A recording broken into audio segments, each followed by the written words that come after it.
انشاءاللہ تعالیٰ یہ دنیا بھی دیکھے گی. سولوشن یہ ہے کہ تمام مکاتب فکر کے نمائندہ علماء اور نمائندہ جو ان کے ڈرائیونگ سیٹ پہ بیٹھنے والے بزرگ ہیں جن کی بات کروڑوں لوگ سنتے ہیں, ٹھیک ہے, وہ تمام مل کے صرف ایک کاغذ کے اوپر سائن کر دیں جس پہ لکھا ہو کہ بریلوی, دیوبندی, اہل حدیث, شیعہ یہ سب مسلمان ہیں.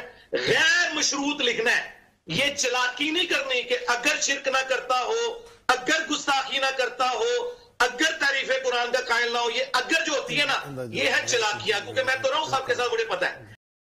فرقے سارے جہنم میں ہیں, تو آپ نے ایک بیان میں کہا تھا کہ جنت میں بریلوی اہل حدیث کو دیکھ کر حیران ہوں گے, اہل حدیث شیعہ کو دیکھ کر حیران ہوں گے, تو جہنم میں کون سا فرقہ جائے گا؟